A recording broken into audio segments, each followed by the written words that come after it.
Hello everybody and welcome. In this video I'm going to show you how to add your earbuds Libratone TRACK Air Plus to the application.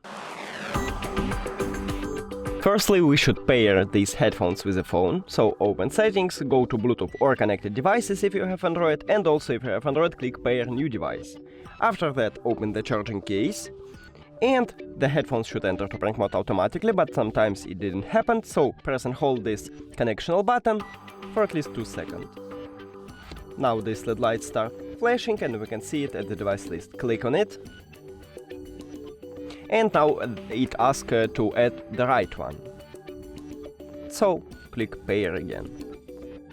Now hide the settings and open the application. Search nearby product. Now we should sign in into the account and don't forget to click read and agree. And now let's add it. So let's sign in. Okay. And it adds these headphones automatically. That's it. Thank you for watching this video. If you found it helpful, please consider subscribing to the channel and leave the like on the video. It's really important to us. See you later.